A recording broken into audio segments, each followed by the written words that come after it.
qeveritar. Në këtë rast, ftoj çdo qytetar shqiptar të pyesë skapin e partisë.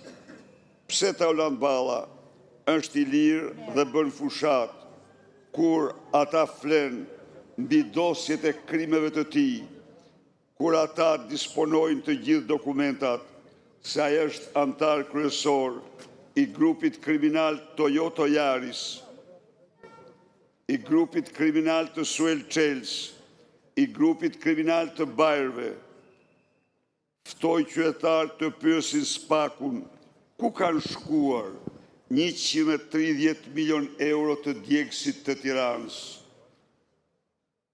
Të pyesin SPAK-un pse nuk heton Belinda Ballukun dhe Edi Ramen që kanë paguar 130 milion euro pa dhënë asnjë tull. Pse nuk është marrë në hetim ose në ndjekje asnjëri nga njësia e mbikëqyrjes që kishte detyrë të raportonte çdo muaj për ecurinë e punimeve të djegësit që nuk ekziston. Të gjitha këto kanë një përgjigje.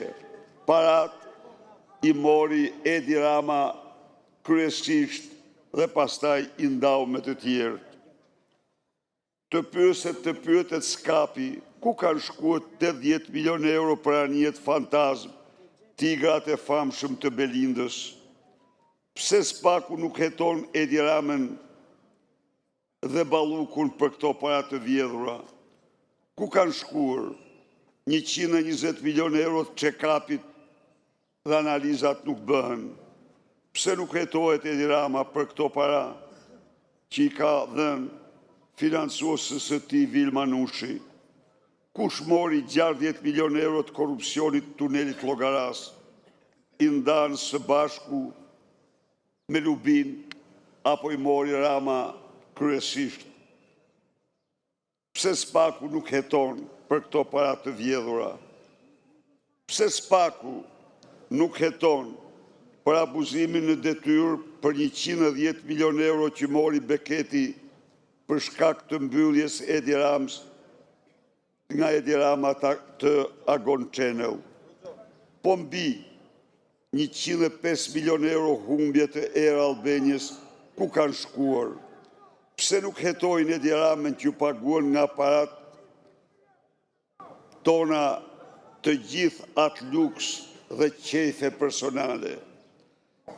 Të dashur qytetarë dhe qytetare, vetëm këto skandale që përmenda kapin shumën 630 milion euro të grabitura nga Edi Rama